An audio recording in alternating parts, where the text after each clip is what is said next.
ক্ষমতা নাই। মনে রাখবেন, এর সবগুলো আল্লাহর খাতায় লেখা হচ্ছে।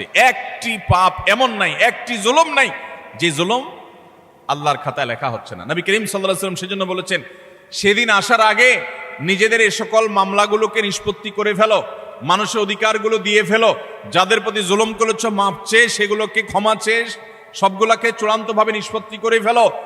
যেদিন এগুলোর বিচার যখন আল্লাহ শুরু করবেন তখন কাউকে ছাড় দিবেন না। নবী সাল্লাল্লাহু আলাইহি ওয়াসাল্লাম বলেছেন, আতাদরুনা মানিল মুফলিস, তোমরা কি জানো সবচেয়ে বড় ভিখারিকে, অভাবীকে? সাহাবীরা বলেছেন, আল মুফলিসু ফিনা মান লা দিনারাহু ওয়া লা দিরহামা, হে আল্লাহর রাসূল, আমাদের মধ্যে যার টাকা পয়সা নাই সেই তো অভাবী, আমরা জানি।